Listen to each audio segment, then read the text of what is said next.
तो वे नामनिष्ठ संत थे, नाम में उनकी रुचि।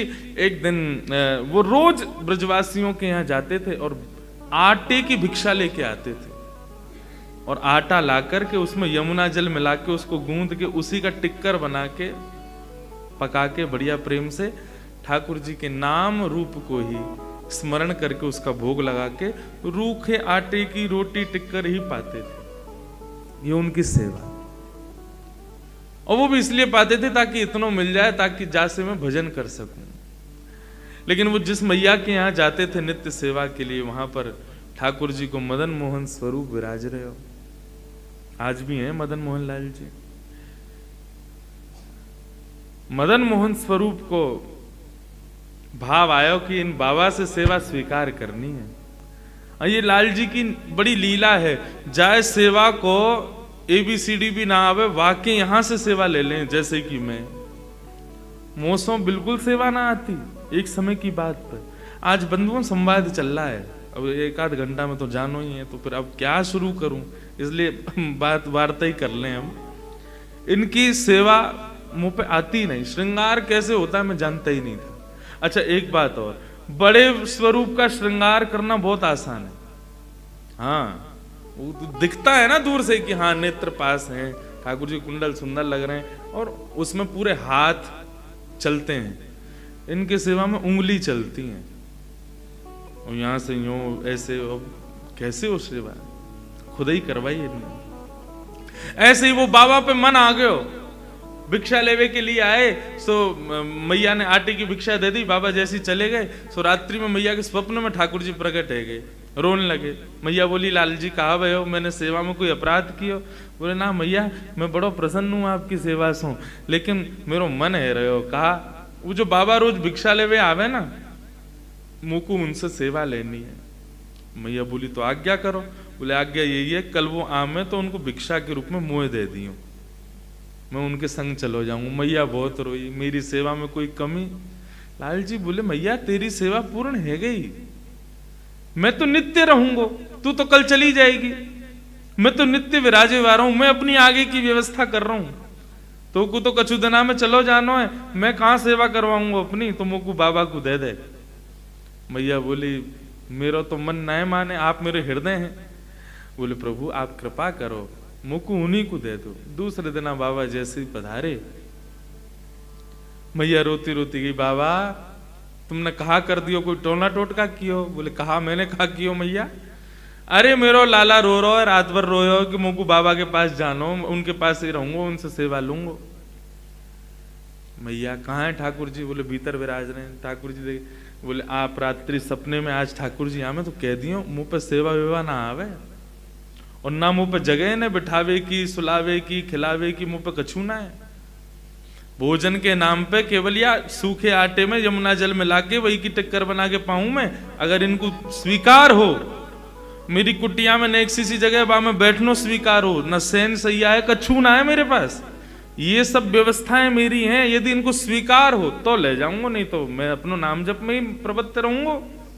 भैया ने कही हाँ तुमने बढ़िया बताई, बढ़िया मैं बता दूंगी, बहुत बुरी व्यवस्था है, मना कर दूं, मत जा। रात्रि में ठाकुर जी प्रकट हुए, मैया तेने दियो नहीं? बोला अरे बाकियां कछु व्यवस्था ना है, छोटी सी कुटिया में रे भोजन पानी कछु करे ना है, तुम्हें कछु खवावेगो ना, तुम्हें 8-8 बार भोजन करनो दिन में।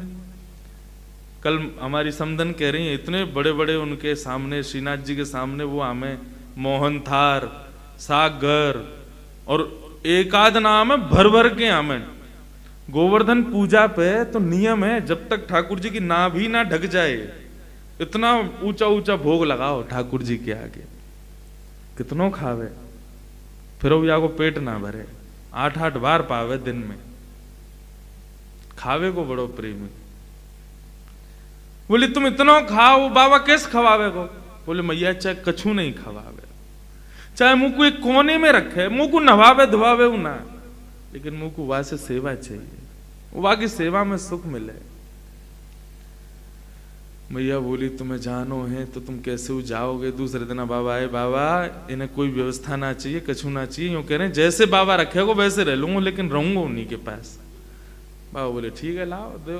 ठाकुर जी आए, ठाकुर जी को लेकर के अपनी कुटिया में लाए, एक कोने में नेक हल्क को पत्रों से कपड़ा बिछा के अब ठाकुर जी को विराजमान कर दियो। अब बाबा को तो रोज को 20-21 घंटा को नियम नाम जप को, बाबा अपनो नाम जप करे, ठाकुर जी बैठे कोने में बड़े मस्त आनंद है रो ने। लेकिन 10-12 घंटा तक तो भूख रोक ली ठाकुर जी ने। वाके बाद देखी भाई बहुत तगड़ो भजन है, 22 घंटा 20 घंटा बैठ के कुछ खावे ही ना है।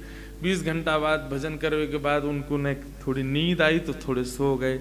सोवे के बाद में उठे, स्नान ध्यान करके भिक्षा में आटो लेकर के आए, वहां में यमुना जल मिला करके वह आटे को गूंद करके टिक्कर बनाने लगे। कोने में बैठे ठाकुर जी के मुंह में पानी आ गया। हाँ भैया तू कछू दे, तू साधारण रोटी दे, कछु कबाब।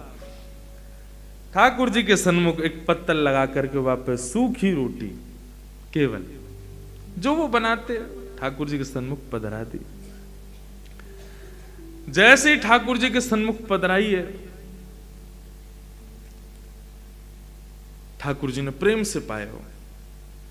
प्रेम से पावे के बाद में ठाकुर जी बाबा ने अपनो भोजन कियो, भोजन आदि करके बाबा फिर से भजन में बैठ गए।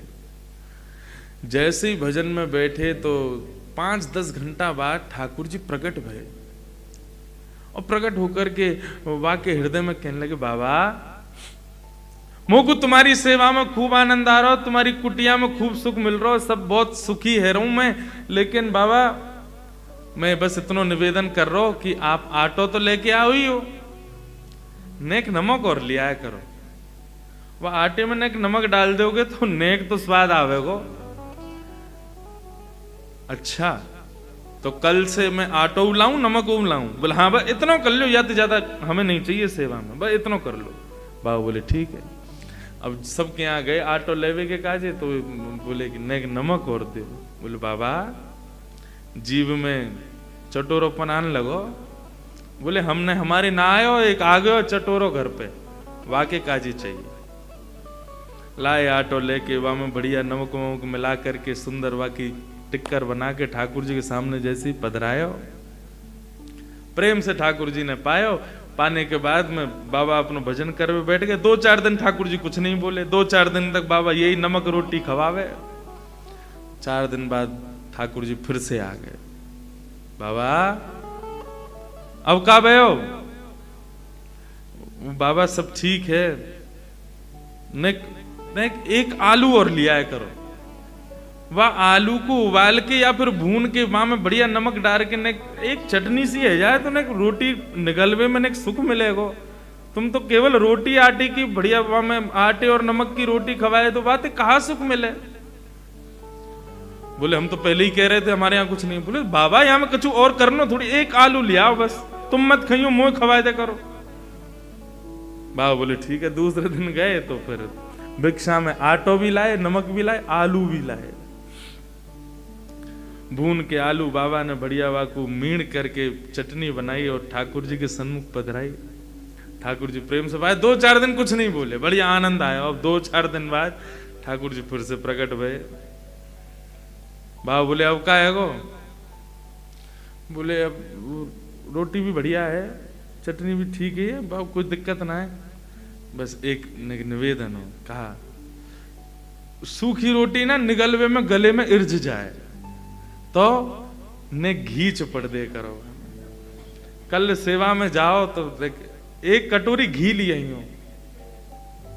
बाबा बोलो मुझे दिख रहे हैं तुम्हारे लक्षण कायते जा रहे हैं। बोले बाबा और इसके बाद में कुछ नहीं कहूंगा, तुम घी और लिया आओ बस। दूसरे दिन बाबा घी भी लिया है। अब रोटी बने, आलू की चटनी बने और उनमें घी डले।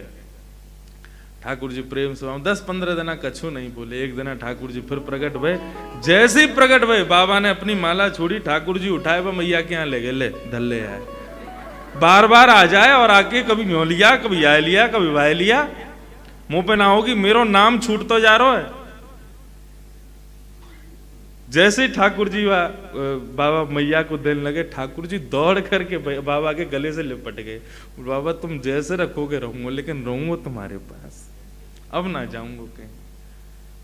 कैसे कृपालु है, कैसे दयालु है नाथ। हमारी कैसी भी सेवा हो, वो हम पे कृपा है ठाकुर जी की, धीरे धीरे हम सेवा में बढ़ोतरी करें, धीरे धीरे सेवा में कछु सुंदर प्रदान करें, लाल जीवा को स्वीकार करें। लेकिन फिर भी हम कैसी भी कर दें, ठाकुर जी कभी कुछ शिकायत ना करें।